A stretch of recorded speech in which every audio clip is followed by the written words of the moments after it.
Là, par rapport à ce que la dame elle disait, un chien qui fait que d'aboyer comme ça, le fait de jamais le mettre en contact avec d'autres chiens, ça peut renforcer son idée qu'il soit trop fort aussi.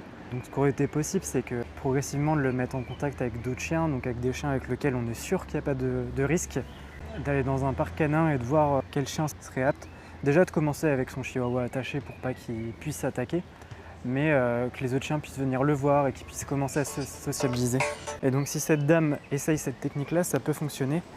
Le risque aussi, c'est qu'elle surréagit trop, elle amplifie. Ou alors que même les personnes comme moi, on caresse le chien et qu'on renforce ce côté où il se dit qu'il doit aboyer pour avoir quelque chose. Donc il s'appelle comment votre chien? Maga. Maga. À quel âge? 5 ans. 5 ans, ok. Vous l'avez eu toute petite? Non, non, je l'ai adoptée à l'SPA Ah, il y a combien de temps? au mois de mars. D'accord, ouais. Et alors, elle est plutôt cool? Oui, elle est très mignonne, Ouais. gentille.